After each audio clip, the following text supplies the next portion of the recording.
19h passé de 2 minutes le jeudi 5 novembre 2020. Bonsoir, les informations sur la première. C'est maintenant, la vie comme elle va. Voici les titres de votre journal de la soirée. La compétition a été prévue pour la fin du mois. La Hawaii Nuit Solo n'aura pas lieu. La cause, la Covid-19 évidemment. Mais ce n'est qu'un simple au revoir. Les organisateurs donnent rendez-vous en 2021. Nous avons fait un tour aujourd'hui sur la planète des rameurs. 467 nouveaux cas de Covid et les plans de sauvegarde communaux continuent à dérouler leur logique d'action. Ce matin, le haut-commissaire était à Pirée. Une rencontre avec Edouard Fritsch, un président qui goûte peu la désinvolture d'une partie de la population. Dans la ligne de mire, les rassemblements et surtout l'alcool. De nouvelles mesures à venir peut-être. Serait-ce le moment d'orienter autrement l'économie pour moins dépendre de l'extérieur? Avec la crise, de nouveaux chemins sont recherchés parce que l'économie, c'est un sport de combat, elle déteste la position arrêtée. Nous avons mené l'enquête pour savoir comment ne pas sombrer dans ce moment difficile. Il y a vraiment de l'espoir à découvrir.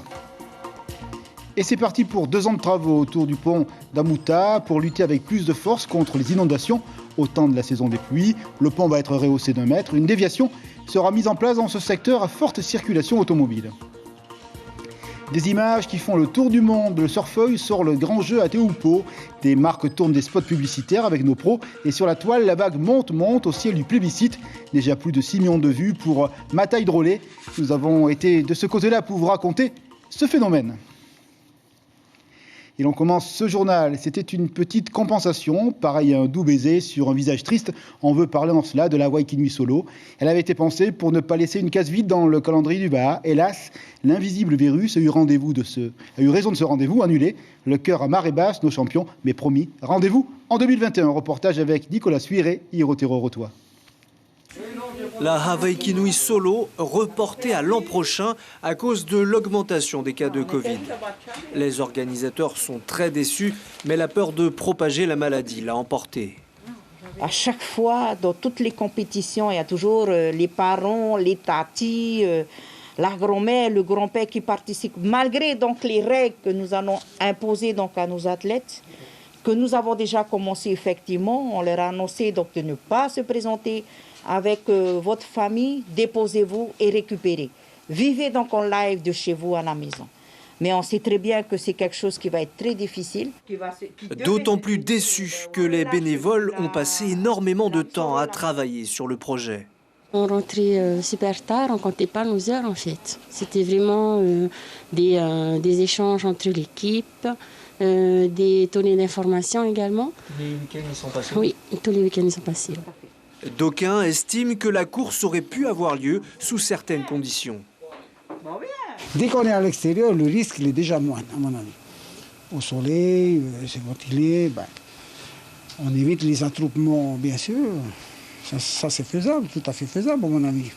Kevin Teriteho est le premier à s'être inscrit. Il espérait pouvoir montrer sa valeur lors de cette course. J'étais impatient de participer à cette grande course, comme c'est la première édition. Je voulais participer en tant que rameur professionnel aussi. Hier soir, on m'a appelé pour dire que c'est annulé la course. Ils n'ont pas les lots où c'est. Mais c'était dommage pour nous. On voulait montrer notre niveau par rapport aux champions. Ceux qui se sont entraînés sur le parcours sont encore plus attristés. Elle était épique, la course, elle s'est passée. Vu que si les conditions sont favorables, c'est que du downwind, comme on dit dans le monde du vent. C'est-à-dire en français? C'est que du surf, quoi. C'est un parcours en 3 étapes et avec du surf du début à la fin jusqu'à mourir, quoi. Et je pense qu'on aurait pu plaisir à la faire. Voilà 2 mois que le club de Pirée tente de maîtriser le parcours, avec tout ce que cela implique comme dépenses d'énergie, de temps et d'argent. Des moyens de sécurité, d'essence pour faire toutes ces traversées-là, ça coûte de l'argent, énormément de l'argent. On a même loué des bateaux pour pouvoir suivre les rameurs pour la sécurité. 6 courses sur 59 ont eu lieu cette année. Pas sûr que l'an prochain soit beaucoup plus dynamique. Rendez-vous avec beaucoup de gens, espérons-le, l'année prochaine en 2021. La Covid-19 et les chiffres du jour, comme tous les soirs dans le journal, 467 nouveaux cas donc découverts en 24 heures, 89 patients sont à l'hôpital, 23 placés en réanimation, soit 2 personnes de moins au regard des données de hier soir. Vous voyez Ces chiffres-là, ils sont aussi à découvrir sur notre site internet. Et ce matin, Dominique Sorin était à Pirée, reçu par Édouard Fritsch. L'objet, le plan communal de sauvegarde. Mais au-delà de cela, la situation sanitaire fut commentée. D'ici ce week-end, d'ailleurs, la barre symbolique des 10 000 cas serait franchie. Encore trop de rassemblements, une certaine désinvolture coupable et un facteur aggravant et désinhibant, en l'occurrence l'alcool. Les autorités réfléchissent à durcir la réglementation sur ce point. Nous écoutons le président du pays. Il est interrogé par Maruki Dury. Les mesures de couvre-feu qui sont prises, c'est pour éviter justement les regroupements la nuit, le soir, puisque c'est le soir que les gens se mettent à boire. Et ça aussi, c'est un constat, c'est pas moi qui le dis. Donc nous avons mis à 21h exprès pour que les gens rentrent chez eux à cette heure-là et ne soient plus dans la rue et ne soient plus dans des bringues. Voilà. Ça se termine à 21h. Mais on constate encore aujourd'hui que ça continue. D'ici la fin de la semaine, on va atteindre les 10 000. En fin de compte, la cadence des personnes qui contractent le Covid n'a pas baissé. Soyons responsables d'abord. Et si vous n'êtes pas suffisamment responsable, il faut prendre des mesures. Nous sommes là pour prendre des mesures. Nous ne prenons pas que des mesures qui rendent les gens contents ou heureux. Nous sommes là pour prendre des mesures pour protéger les populations vulnérables. Donc une affaire à suivre dans les jours qui arrivent. Et toujours sur le chapitre de la Covid, quand la croisière ne s'amuse pas du tout la nuit, de cas de Covid détectés à son bord lors de l'escale à Waka, aux Marquises. Le navire a dû faire demi-tour hier soir vers Nukuiva, c'était 20h. Les personnes contaminées ont été prises en charge par le personnel de l'hôpital local. Elles ont été mises à l'isolement et cela pendant 7 jours. On écoute Jeanne Cotaille, elle est adjointe au maire sur place.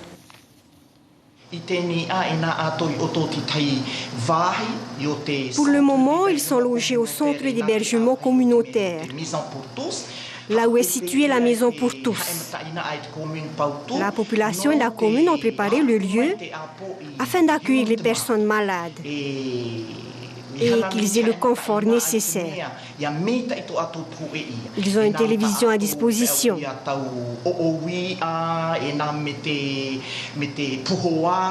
dans les prochains jours, on va leur installer un four pour faire la cuisine. L'économie, c'est comme un corps. Elle a besoin de mouvement pour donner à son quotidien du tonus. En période de pandémie où l'immobilité et parfois protection sanitaire, la machine se met à gripper. Alors que le monde est au bord de l'atonie, comment faire fonctionner le pays? Grande et grave question. Les entrepreneurs sont en première ligne et ils se battent. Quelques exemples d'un espoir qui n'est pas mort avec un esprit mousquetaire. Mélissa Chong et Patrick Tinsing pour ces belles rencontres. Le tourisme est au ralenti au Fénois et affiche une baisse de la fréquentation touristique de plus de 80%. Les entreprises, elles, s'adaptent pour faire tourner l'économie. Olivier Cressman, spécialisé dans le digital, observe une baisse de son chiffre d'affaires auprès des entreprises touristiques et paradoxalement, de nouvelles demandes émergent des employeurs. Ceux-ci adoptent par exemple la dématérialisation des bulletins de paie. Elle nous impacte forcément parce que dans notre métier, on s'occupe beaucoup du domaine agroalimentaire. Et dans ce secteur-là, forcément, les hôteliers qui ont en difficulté de restauration et les restaurants ne sont plus dans la même activité. Donc il y a un effet d'enchaînement qui se fait. En même temps, on est de plus en plus sollicité par ces acteurs pour apporter des solutions dématérialisées pour être plus efficaces dans leur façon de travailler. Partage d'informations, échange de données à distance. C'est tout l'environnement aujourd'hui de ce qu'on appelle le numérique, du digital moderne. Même constat à Taravao, sur ce chantier naval où les carnets de commandes sont chamboulés. Ici, 47 salariés s'attellent à construire et à rénover les navires de tourisme et de pêche. L'activité construction navale a été impactée avec le Covid, principalement l'activité touristique, les clubs de plongée et le transport passager et hôtellerie.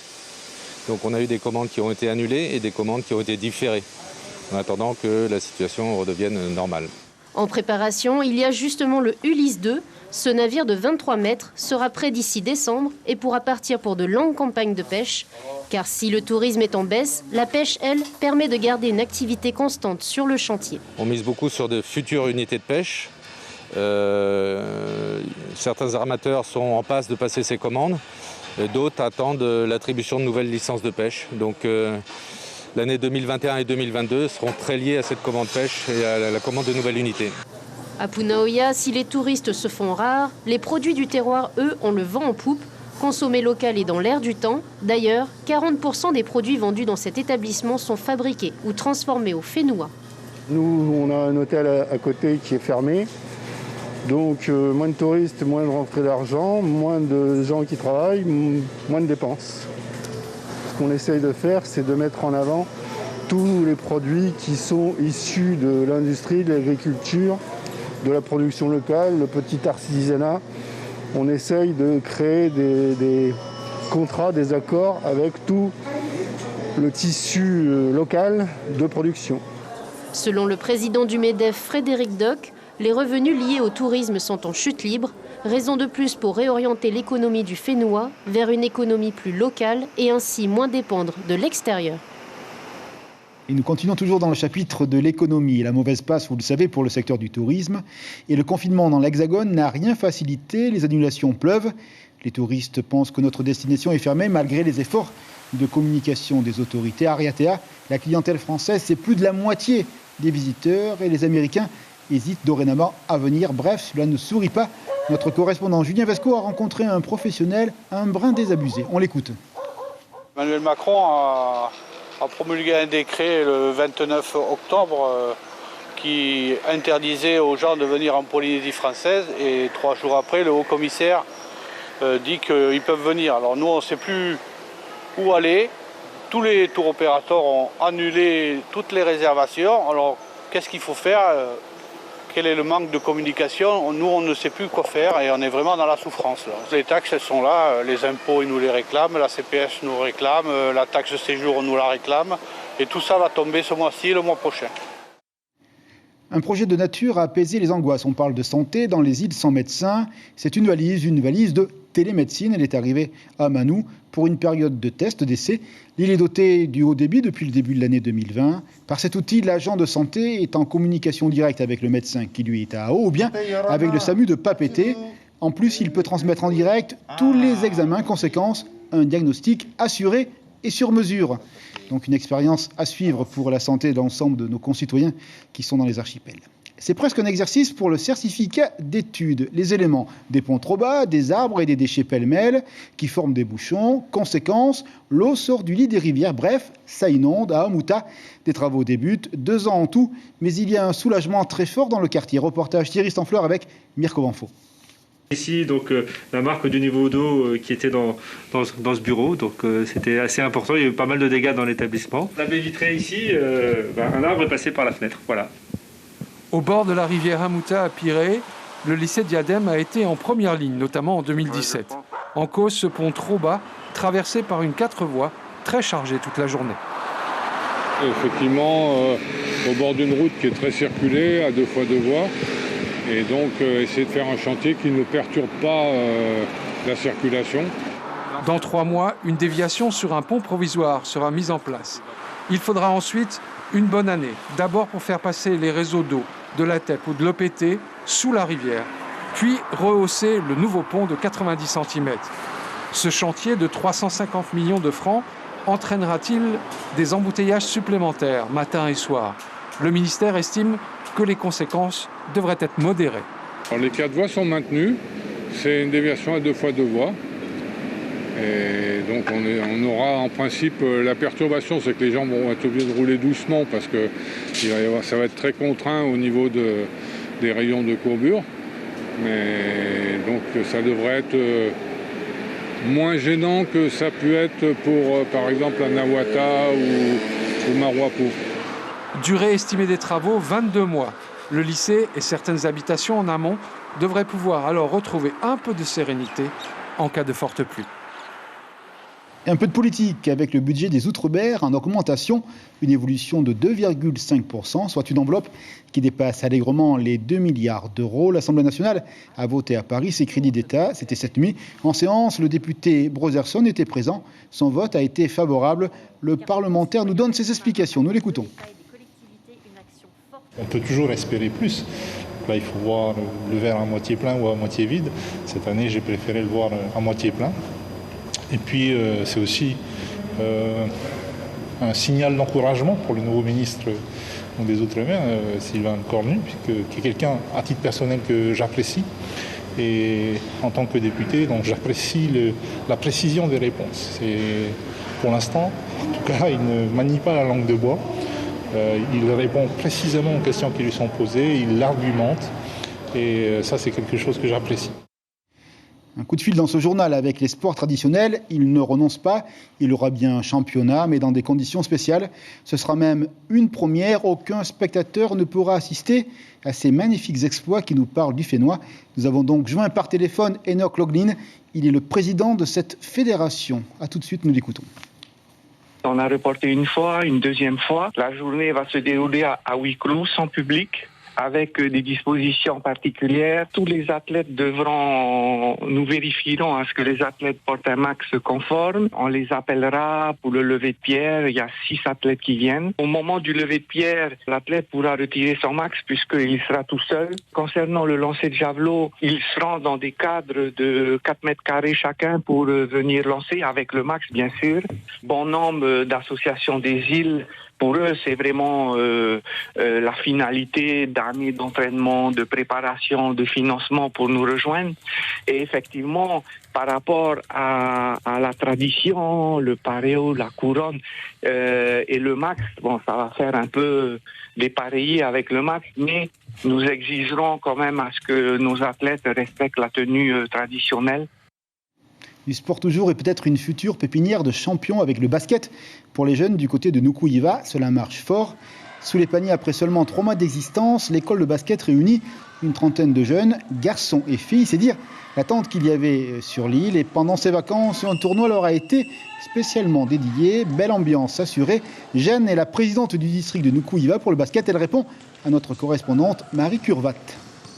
Nous avons quand même maintenu le tournoi des enfants. Cela fait maintenant 4 jours que nous avons des matchs. Et aujourd'hui, nous avons des matchs et la remise des médailles pour le tournoi du taquet que nous avons maintenu exceptionnellement pour les enfants. Vous aimez les belles images, restez avec nous. Ça s'appelle le surfoil. Tout est quasiment dit dans le nom de cette pratique sportive. Et pour que cela pulse, une seule destination évidemment incontournable, Taupo et sa vague, cela tombe bien. Cette semaine, une équipe de production tourne pour une marque. Et déjà, les images font un tabac dans le monde du sport, dans le monde entier. Il faut dire que Mata Hydrolé ne manque pas d'allure sur des images à l'esthétique parfaite. 6 millions de vues déjà sur la planète via les réseaux sociaux. Reportage magnifique avec Sandroli et les images de Tim Prouvost.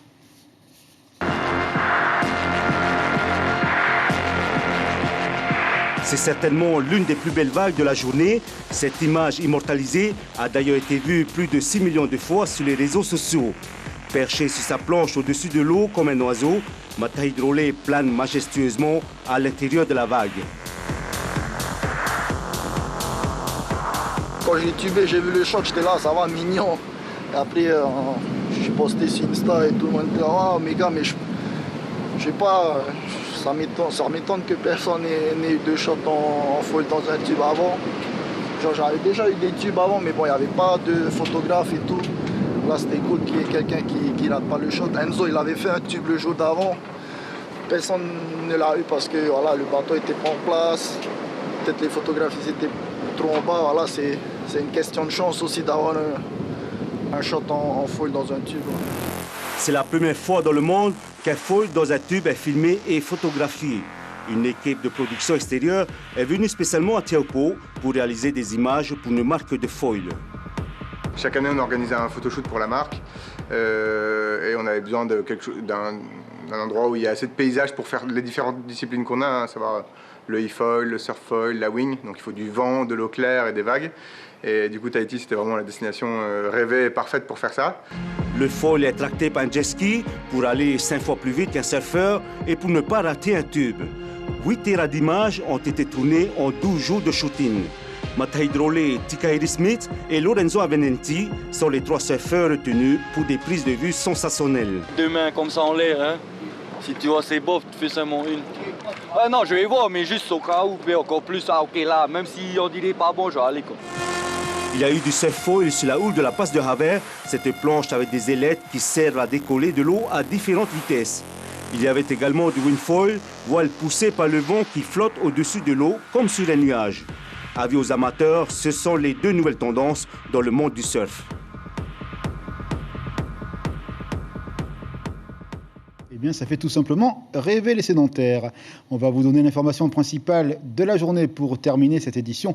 Sur la première, 467 nouveaux cas de Covid sur le territoire en 24 heures. On devrait franchir ce week-end la barre symbolique des 10 000 cas cumulés depuis le mois de mars. Ce matin, le président Fritsch a donné son ressenti et le président du pays est colère devant l'inconséquence d'attitudes peu civiques, rassemblements. Les rassemblements sont dans le viseur, ainsi que la consommation d'alcool qui les accompagne de manière récurrente. Bref, de nouvelles mesures éventuellement sont à attendre. On va jeter un œil sur le travail de la presse écrite, avec tout d'abord la Dépêche de Tahiti qui s'intéresse à la haine décomplexée, la haine sur les réseaux sociaux, et un coup d'œil sur le travail de notre confrère magazine Tahiti Pacifique qui s'intéresse au monde de l'enseignement, prof des défis et des risques au Fénois aussi. Un dossier fouillé à découvrir donc dans les pages des confrères. Merci d'avoir suivi ce journal. Demain matin, 6h, Réveil Radio pour l'info avec Carlos Tatua et David Chang. Internet 24 heures sur 24. Et tout de suite, encore de belles images du côté de Tiaopo pour terminer ce journal. Très belle soirée avec nous sur la première. Demain soir, 19h, le journal en français. Merci. Taking my time on my ride. Taking my time on my ride.